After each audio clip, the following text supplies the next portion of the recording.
Low-cost airline Velvet Sky liquidated by the Pietermaritzburg High Court. And the bail hearing of the Cato Manor Organised Crime Unit members adjourned until Friday for further evidence.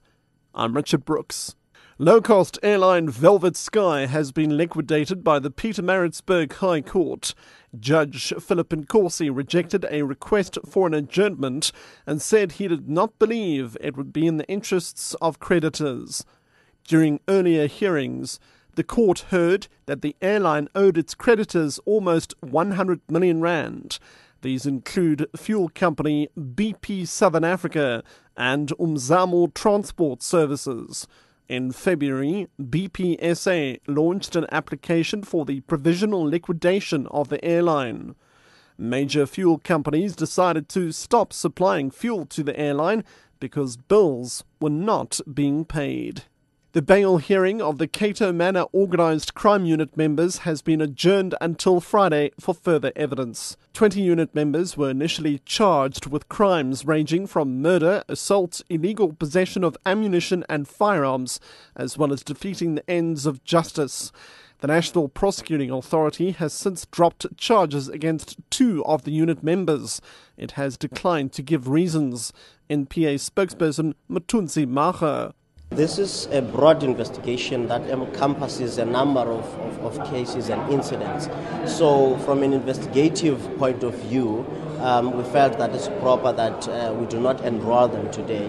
But it's also a prosecutorial strategy that unfortunately, for fear of compromising any subsequent prosecution process and the current investigation, that I can't discuss. But we can't rule out a possibility of them being included later on. But for now, we're not going to have them as accused. The Sasol plant in Sasolburg in the Vaal Triangle had to call an emergency after gas alarms went off at the facility following the detection of a leak. Employees were sent to emergency gathering rooms and traffic authorities closed off roads around the facility. Sasol spokesperson Kobus Jansen says the measures were taken purely as a precaution. He says no injuries have been reported. The emergency situation was managed and brought under control just after 5 this afternoon, and an investigation is underway to ascertain the cause of the release. We have 10 of employees that were sent for observation. There were no immediate threat to the local community around the facility. Ster-Kinekor has assured moviegoers that the converting of their screens to digital format will not result in increased ticket prices. Ster-Kinekor plans to convert more than 400 of its screens in the next 12 months. CEO Fiaz Mohammed says this is critical to meet the demand from the South African audience. We're delighted to announce this deal with Arts Alliance Media. We've seen the experience in Europe and are looking forward to their expertise in helping us become 100% digital. The investment into the digital conversion in our cinemas will mean rapid and, in certain instances, instantaneous release of movie titles as well as alternative content. The benefits to the consumer are most exciting part of this project, as its rollout will result in more 3D content being screened, superior picture quality, new genres of film content, and closer alignment of local release dates with international ones. The debt incurred by the stricken Chilean bulk carrier in False Bay, the Panoche Earth, now stands at about 32 million rand.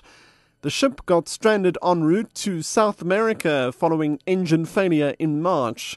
It's been sold for 22 million rand to Singaporean buyers, Dragon Carriers.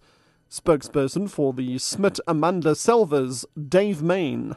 The total debt will be in the vicinity of just over $4 million. Next Wednesday, the new owner will take ownership. That will become his responsibility from a ship owner's point of view.